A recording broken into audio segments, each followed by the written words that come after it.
The broadcast is now starting. All attendees are in listen-only mode. Hi everybody, welcome to the weekly 90th webinar. Myself and Johnny, your hosts. The audio is going to be a little different this week. Apologies for that. Basically, we're on our travels. We've switched kit, and yeah, we're just finding our feet, so to speak. Yeah, so apologies for that. But hopefully, it'll be okay from the recording point of view, and it should be okay from the webinar. So, as always, if anyone's got any questions or queries, ideas, problems, feel free to raise your hand. We'll see if we can find the questions actually, because this time we're coming to you from an Apple Mac, and I'm still trying to find where all the controls are. So, we'll see what we can do. Okay, so first of all, what I thought I would show is a quick update to the report control. So we got a report control out last week. Just getting a bit of audio feedback here, actually. How's the audio for you guys? Everything okay? Yeah, it's fine. It's fine. No, very good. Okay. Yeah, so we got a recent report control update out. I think it was 408. Really, it's gone down very well, which is very good.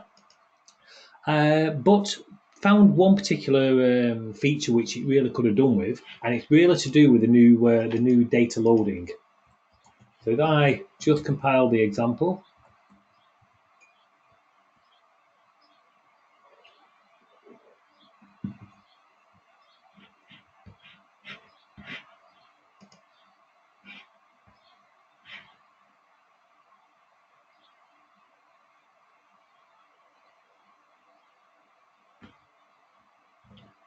Okay, so across to our new one, you've got view and file loaded. And basically we wanted a scenario, as I say, this is come straight from the table and join tables and so on. And for the examples, it was fine, join tables, so on and so forth. But it soon came apparent it could do with basically the equivalent of the Clarion hot field. So what we've done, it's not released yet, but I can send the beta out. It's very simple. Let's just go to the view.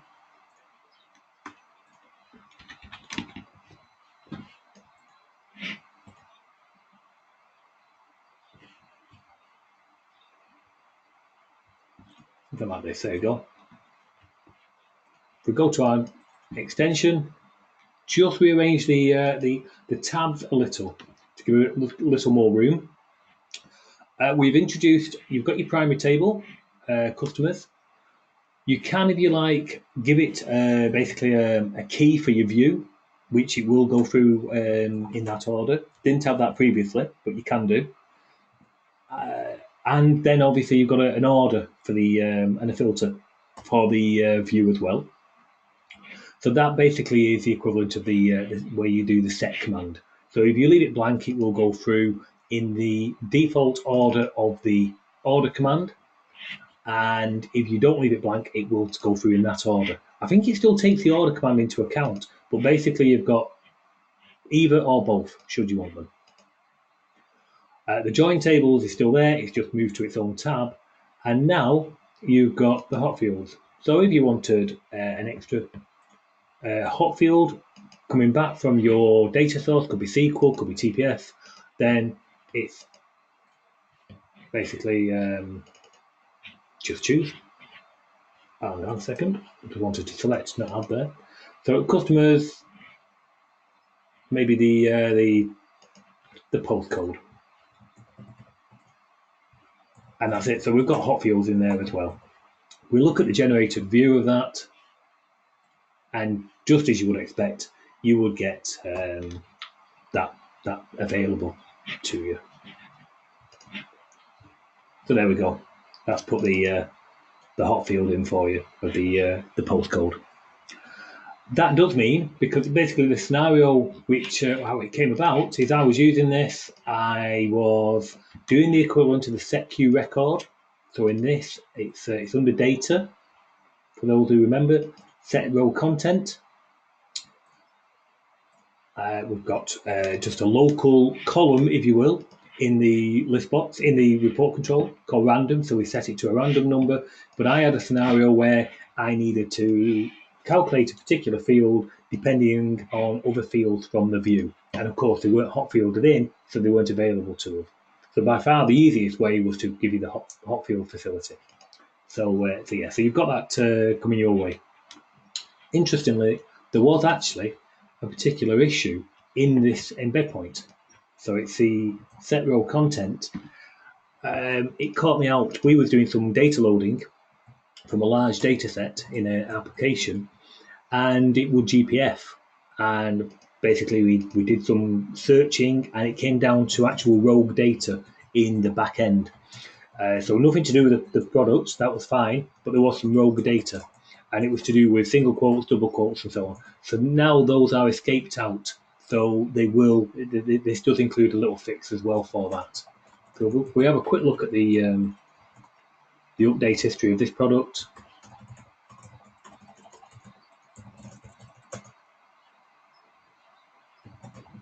No, it's 409. There we go. We can see you've got hot fields have been added, the view key has been added, and special characters could cause a GPF. So yeah, so that is coming your way in very, very, very shortly. Another exciting extension, which is in progress at the moment, is to our Chillcat wrapper. So if I just open up the Chillcat wrapper, and we've introduced a new task class. And keeping with the accounting, this is really for Australian and New Zealand users. But just in case your systems do sell to Australia and New Zealand, this could be of interest to yourselves as well. So for the online accounting systems, we already cover Xero, which is getting a decent user base in the UK. I'm not sure about the States. You guys could probably answer that better. But definitely over in Australia, you've got that. So we already had Xero, and we've got QuickBooks, but we've also just added Mind Your Own Business, which is MYOB. This is to start with, it's MYOB Essentials, but yeah, we've got the interface into that. So I won't actually just run the demo at the moment because it's got some keys in there which I don't want to divulge. It's in development at the moment, but it's going really well. The next update will include the MYOB extension.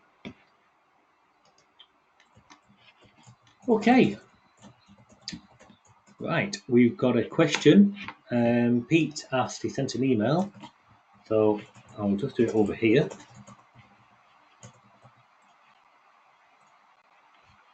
One second.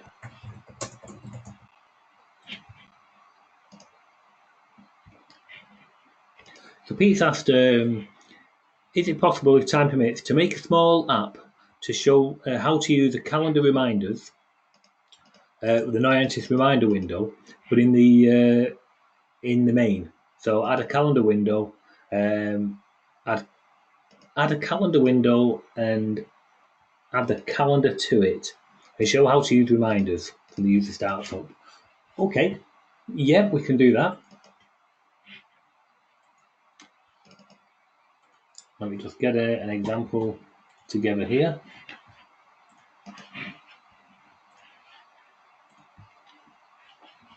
So I'm going to get rid of the old, I had a previous one there. Let's bring in our calendar demo app.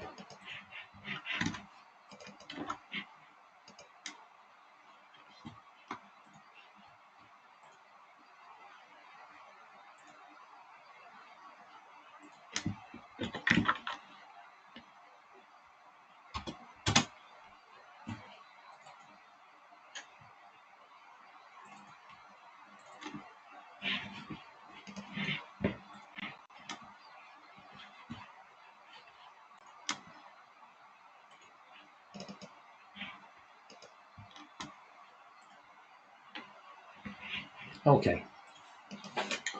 So on this, it's got. I haven't got the extension on the app frame. So that's good. So what we want to do is we're going to add that. Let's just take a quick look at the reminder. So you said you want to use and Peter can open the microphone actually if you've got a microphone handy.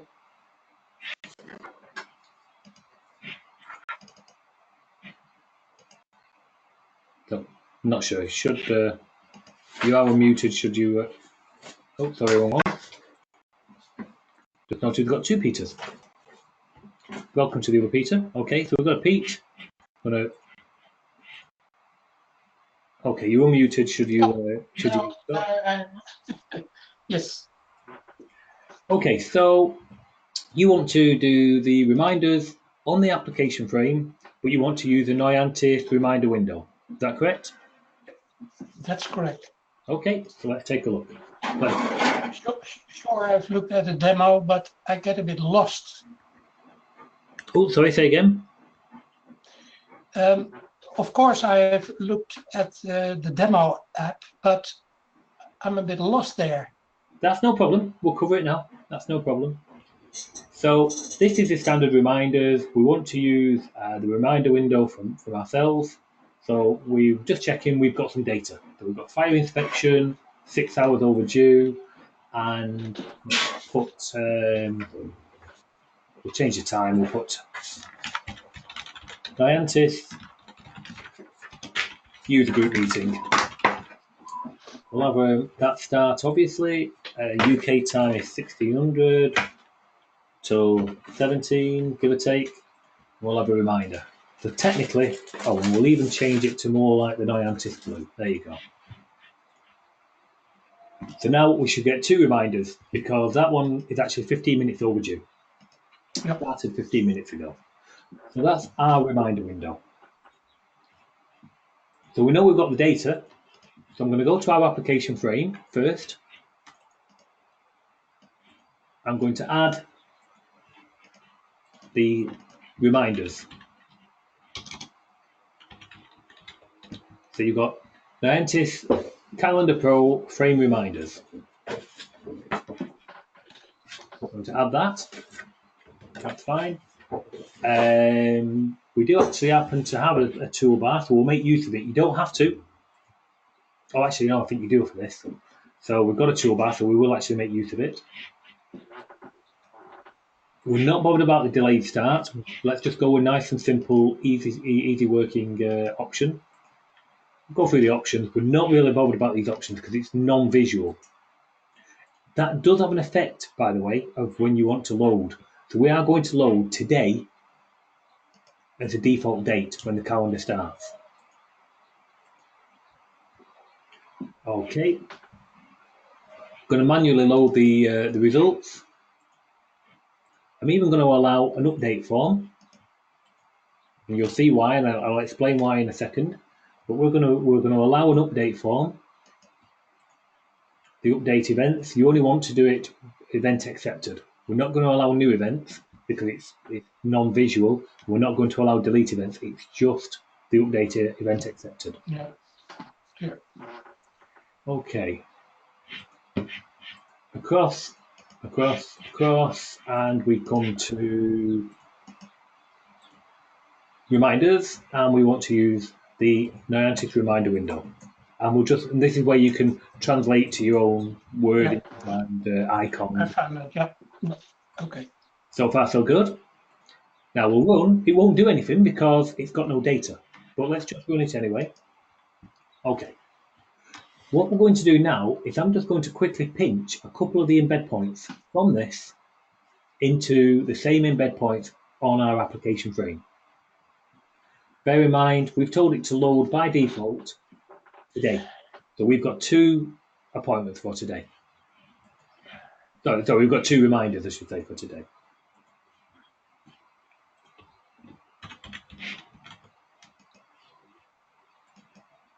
No. So I'm just going to go reminders, just looking.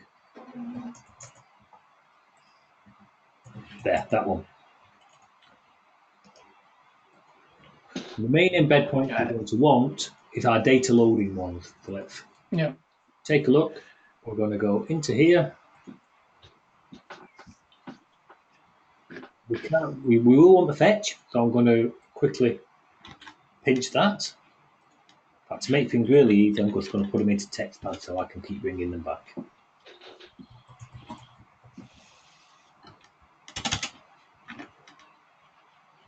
We're going to need the fetch because if we're going to allow them to update an event from the reminder window, we're going to need to tie these embed points in. So we don't need the insert because you are not going to be inserting. We do need the load.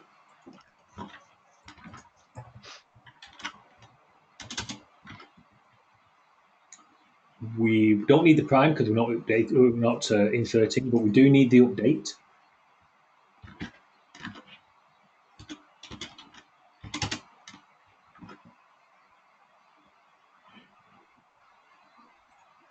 Event acceptor, that is just a display, so we don't need that.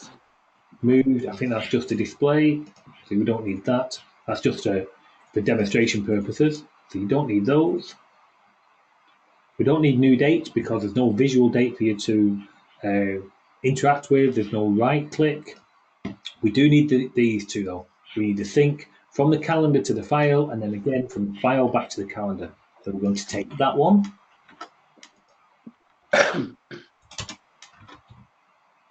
And we're going to take that one.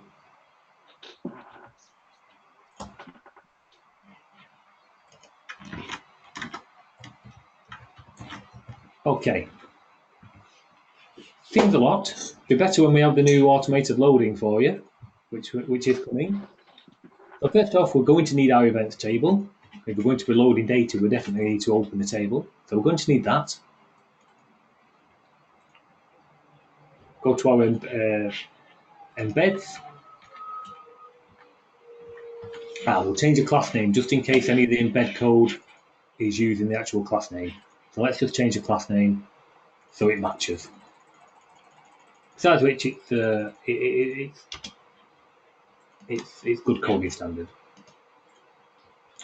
Okay, so under Calendar Pro, and we said one of the first ones we need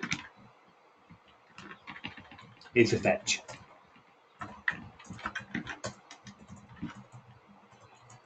So fetch record. Okay. Next, we're going to have the load. I'll cover this code in a second.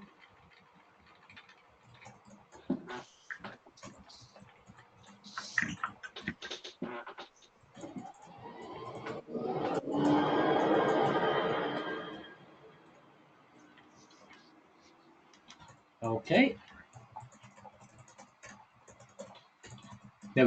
Never thought to check the priority. Yep, 5001.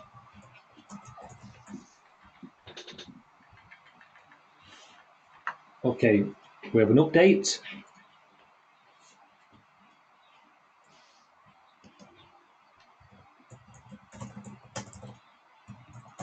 As I say, you won't have to do any of this when we do the loading for you. But at the moment, we do to do these little bits. And then we want our two things. And really, that should be it.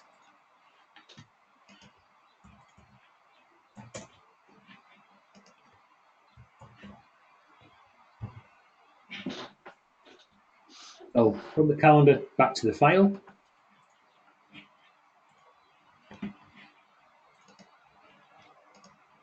So we'll cover what this code is in a second, just for information, really.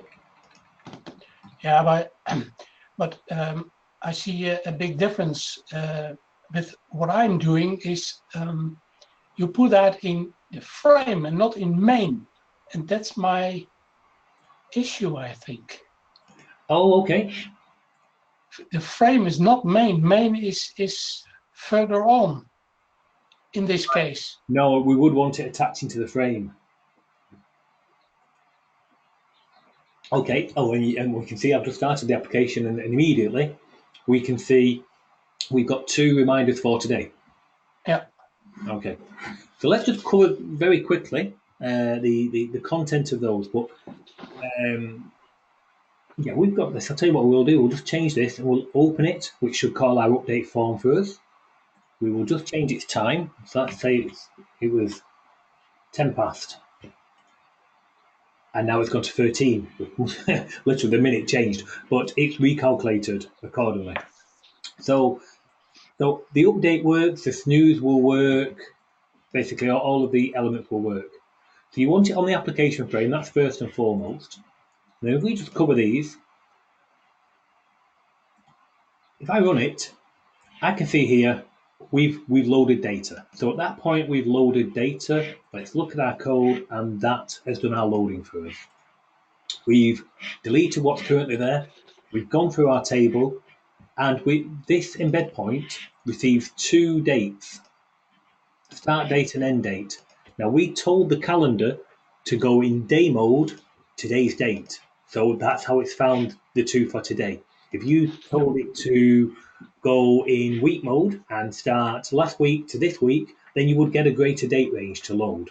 So that is important. That catches a lot of people out. So the initial selections on your calendar of which are your default dates will affect which reminders will trigger.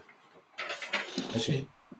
So we delete, we prime up the group, we go through our table, we prime up the group, we insert from group without the refresh, and then the last thing we do is a populate and redraw. Okay. Yep. That will get the data into the calendar. And if that's all you wanted to show, and you didn't want to allow an open button or a snooze facility, just in case you're not using the Noyantis and you're using a custom reminder window, and you don't offer any of those facilities, that's the only code you would need. But we do allow some extra functionality. So we do allow for you to be able to select one of these, dismiss the reminder, which would turn the reminder flag off, or open the event, or snooze the event. Actually, the snooze is a built-in function, so that's kind of ignore that one statement. But if you wanted to dismiss or open, which ultimately means changing that record, then you will need the extra embed points. And the extra embed points are fetch the record, should you need to, update the record, should you need to, and the 2 syncs. Synchronize the data from the calendar back into the file. Here we can see start date equals what the start date is, the end date equals the end date, and so on. And you've got to sync the file into the calendar. And that's just in case you've pressed open, you've changed some data, like I did here, and then we press OK. So it now needs to synchronize back from the file back into the calendar. And that's... But which window is this? The Noyantis or the... That window? Yeah, you also have a window with a little bell on it, and that's your own Noyantis window, so to speak. Oh, I think that... I know what you're saying. Yeah, well, it's fine. It's both the same. So it's called slightly differently, but does that make sense on what we've got there? That information is common across both of them. Yeah. So the other window you're referring to is you do have reminders. You've got the built-in Noyantis window, which we can see, but you do have your own custom window. Yeah. This one. So you can, you can do whatever you like to this particular window, paint it and so okay. on. That it's exactly the same what we've just done. The only difference you would have to do is we're just looking. We've got that there. It's in the calling. So if we look at the embed points, just like we had in the other, let's go to this. We've got our data fetch. We've got our insert. Well, you wouldn't need it if it was on the app frame. You wouldn't need the insert. You would need the fetch, just like we did have. You need the load, again, like you had, the update, and you would need the sync from the calendar to file and the sync file back to the calendar. All identical. The only difference in this is you can see here when a reminder is about to trigger, then this gets called. minus Doesn't 5. take any parameters because it builds a queue. Because this, the number of reminders could trigger all the time. You might have it open and a new reminder. So a reminder is due at 10 past the hour. You've got the window open, but you haven't done anything. But another reminder is due at 11 minutes past the hour. Well, it would reaction that same reminder. Even though the window is open, it would reaction it.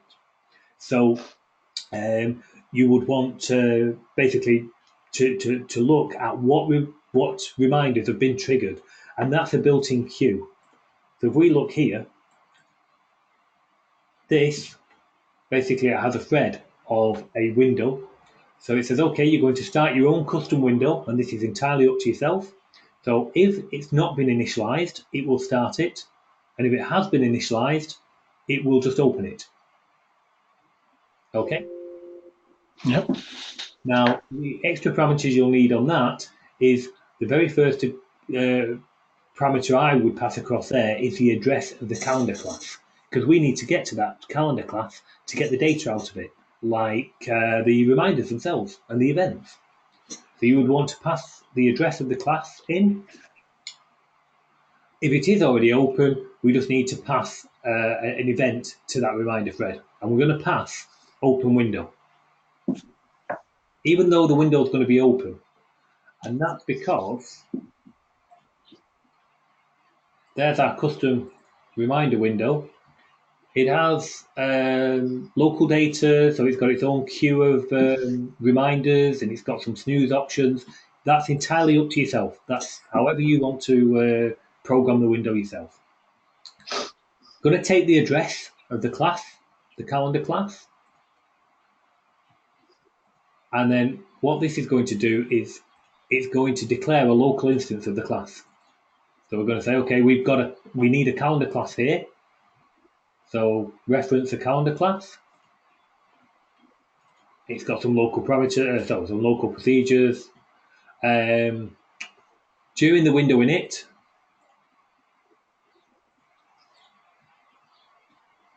I assigned the passed in address to our local class. So now P Calendar Pro is actually the class that's been passed in from the parent window. So now I can get to the properties and the queue, and I can get to the information of the parent class. We've got some set attributes of the window. We've got a build snooze queue, all the things you would have in a normal window. The only extra thing we do is as we are closing that window, I would release a thread, which means they've closed the reminder window. The next time a reminder triggers, it will have to open a new thread. That makes sense? Okay. And that's really it. Oh, and the event is important. So I put it on open window. So where's my window event? Should be there. Window event, open window. And all I do is call a local queue, call a local procedure, but I take the details out of the passed in queue and I put them into my local queue so that I can manipulate them and play about with them, and you can change the wording, do anything you like with it. So make sure we've got a class and just loop through the records from the class's reminder queue and put them into our own queue. And that's what you see on screen. By putting it into the open window event, the very first time it opens, it will trigger it. But if a new event was to trigger when that window was open, it would receive this, the event, and it would go and re-execute this code. So it covers a scenario which I mentioned earlier, which is, let's just run it here.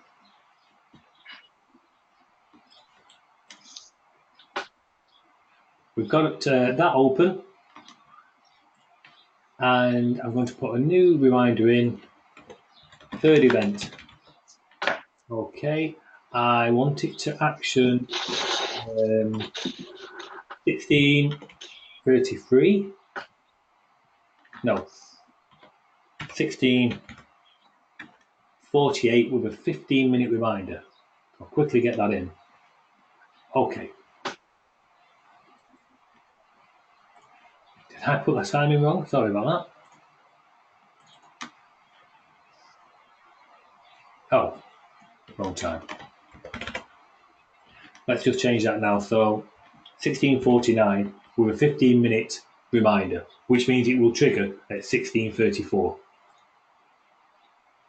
So we've got the reminder's triggered. It's got 2 records. We'll leave that window open just while the clock ticks over to 34. So at this point, didn't have a thread. It's opened a brand new thread. The window event, the open window event is triggered, and it's done this code. At 16:34, that a new event will trigger.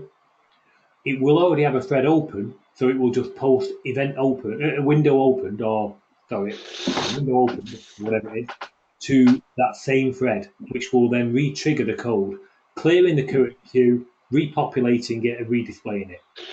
I'm sure, yes. That's just happened.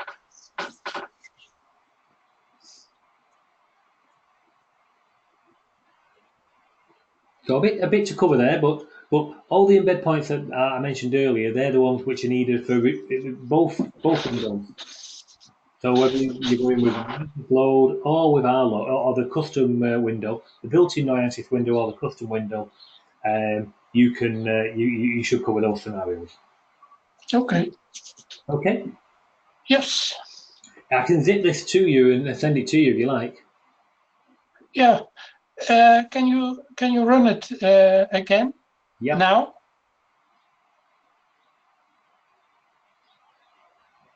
Yeah, this is what I mean. This is not your reminder window. This is the CodeJock reminder window. That's what I meant. That's the built-in Noyantis window. That's the built-in Noyantis one. The CodeJock one looks completely different. The CodeJock one looks like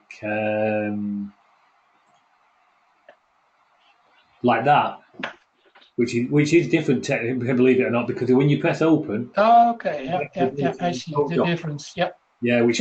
And so on. But if we needed this to call the manual, then the only difference in what we've done, if we go back to our custom one, the only difference would be the setting on the calendar.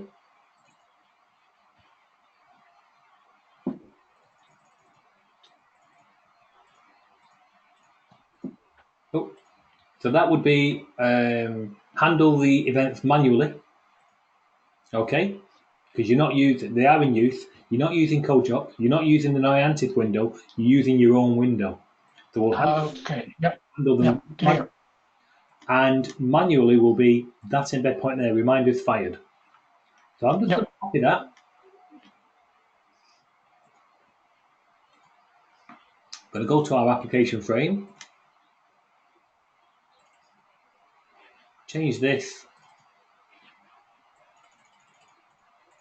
to say we're going to handle it.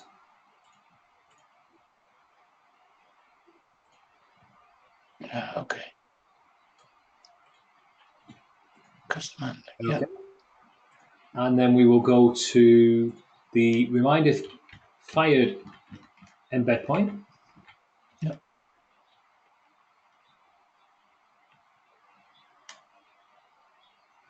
And the reason it's called that is that's the terminology that CodeJock use in their help. So if we use something very similar, you'll be able to, get links between their terminology and our terminology. So we need that. We need to tell it that we're calling that. Oh, sorry.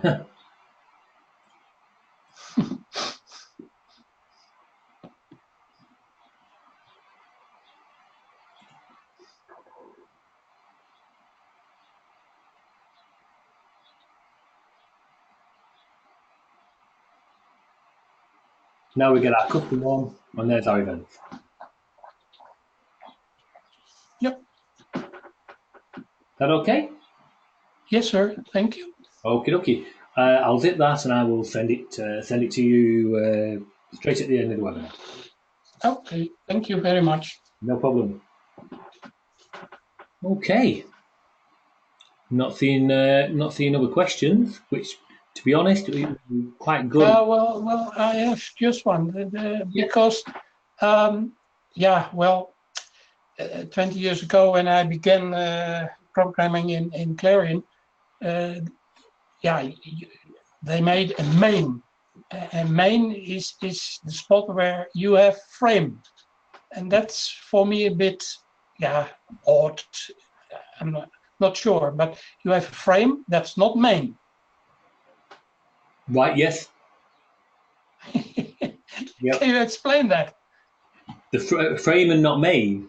Yeah, Well, you do that with a reason. well, I always I use the application frame rather than just a normal window because it does handles the MDI events for you and the and Yeah. system menus and an extra functionality you would expect within Windows. So I always try. And I can have little utilities where I won't have an application frame. It just goes straight into a window. You can call that anything you like, main or whatever. Go straight into the window, do its job and come out, and that's fine. I do have that. But anything which has got any kind of UI on it, like this, then I would use an application frame. Even in our docking panes, where I want a child window to host the docking pane, I'll still use an application frame on the outside because it does do a good bridge, if you will, between Windows and the dragging around of the window and so on and so forth, and the plugin windows, the MDI window. So it is always in the application frame. Mm-hmm. So this is just a window, and your main part is below that. Yes. Okay. Yeah. So from here I have that, and then I have that main. And I think the frame doesn't really do much except just call it and open it, like so. Yeah. Yeah. Okay. But it's not advisable to put a calendar in main. No, because it's I'm using it as a visual placeholder, but for the overall application and the system wide events, you would want it on application frame. Okay. Yep. Everyday learning. Yeah. Okay, well we're a little ahead of time, but as I was just about to say, that's a good thing because we are we are snowed under. So if there's no other questions, we're going to start wrapping it up. So if anyone's got any questions, now's definitely the time to raise your hand and get them in. We can do a couple of minute countdown. Okay. One for me. Okay. Can you run report control? Just the application. Yeah. The example. Yeah. There is one with one window with multi-line. Oh, actually, yeah, it's no, no. with a lot of text in it. Okay, word wrap, I should imagine. Multi-list, maybe to the right. Multi-list. To the right. Oh, sorry, yeah. No, that's just 2 or 3 different lists. Oh, yeah, no. There is one example with a lot of text, and I thought, how is that done? It's not that one, is it? Yeah, that's it. Okay, that's a facility called row preview. So your rows are actually, that's a row, Peter Parker, that's a James Howlett, quick reply. So they are the rows, and then you have a row preview which you can turn on and turn off. Okay. So that would be a property which you would have to set for each row. But if we have a quick look at that.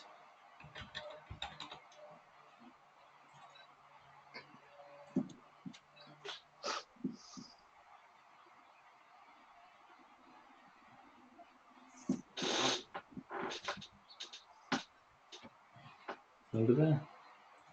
Oh, it's probably under there. I've got a method there called, but this is a very raw example of loading the data, but it's good. That's the method you want there. You want set the row preview text. Okay. You pass it an ID and just some whatever wording you need for the preview. Yep. Okay, clear. Okay, and if I remember rightly, yeah, that that control, should you want to turn it on and off, is an actual control here, a window, one of our controls. So you've got Yeah, you can. there, that one. Okay. Yeah. Okay, okay. And Yes, now, sir. okay, so Yep. that's good. That's 3 out of 3, and we've got a question off Bill. I can't see the question, so yeah, I'm just getting. Oh, I have a question along the same line as this. Okay, well, let's get Bill open.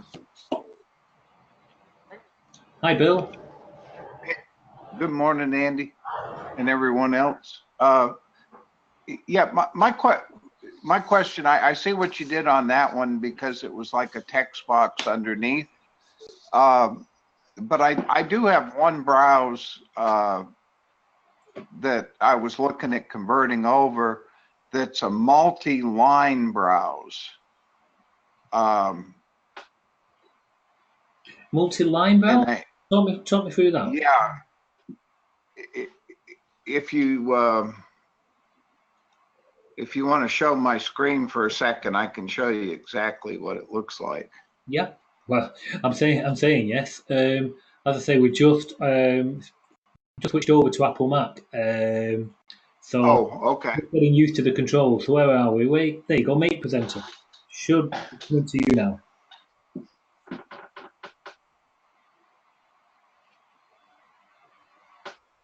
There it is. Okay, hopefully this is the right one.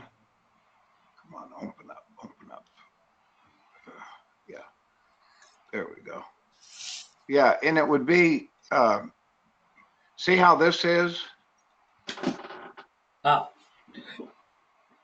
Oh, I got you. Yep. Although you might want to max it a little small. Yeah, this is like boats, and sometimes it's a boat and a trailer, and other times it's just a loose engine.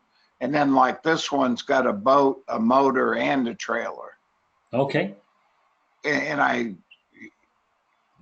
don't know, is there a way to handle that type of a thing and with the report control, other than I was thinking of doing it with like using the tree. I was just going to say the way I would tackle that is basically with a tree. So if you've got some child information, then add it as a child row and possibly a grandchild row, and that way you can have it as flexible as you want going forward. And if you don't have, I'll just bring it back here. Just make the potential. Yeah, I think that'll probably be better that way anyway. Yeah. Take up less space. I would load them, and you could also, one of the tricks John taught us all actually was to have all the roles contracted. So you've got all the parent roles, if you will, loaded by default, and only load the children when they double click. So when they go to expand the tree, oh sorry, not double click, expand the tree. When they expand the tree, then load the information there. So that way you're not actually loading as much information. You're only loading on demand. Well, yeah, okay. Yeah, I'll probably, depending on how I do it, there's some real variables in here as to whether, but yeah, that would work. We could cover that as an example next week if you like. Yeah, I'll see if I can get that far along with playing with that this week. I actually use that same approach in maybe 3 applications. The exact same approach. Just let me bring this off because you've got your screen on show there. So yeah, thank you. So, but basically, yes, I use that exact same approach. One is a big list of transactions. So depending on the date range, they could really load quite a lot of data. So we load as minimum as we can, so it's nice and fast and efficient. But then they can add a tree to it. So they click on a row. It can add the children, and they can even add grandchildren. So they can say basically, here's a transaction. They click on it, then it loads the invoice, what puts it there in the first place. Then if they double click that, then they can see what the customer is, and we show different information depending on what the row is. Okay. Yeah, that, and so you're using the tree approach on that. Yeah, we use the tree, it works really well. And that'll work with the new files. Yes, of course, yeah. Yeah, the tree just manipulates what's there. Perfect. So, okay, quickly check questions again. No, got that. Well, a little ahead of schedule, but I think we've actually done okay, questions-wise. So, obviously, you saw the mention at the start regarding, or you heard the mention at the start regarding the hot field, which I think obviously will come in handy for everybody. So I will get that released ASAP. Pete, I will zip up that example which we've just done here for the calendar, send it across to you. And we've got the Chilcat update pending with new facilities in that. So a busy time, as you can imagine. So, okay, everybody. Right, we're going to wrap it up. Excellent. Thank you, Andy, and thank you, John. No, yeah. Thank you. Thank you, John, as well. Right. Speak to you all next week. Thanks, guys. Okay. Bye-bye. Bye.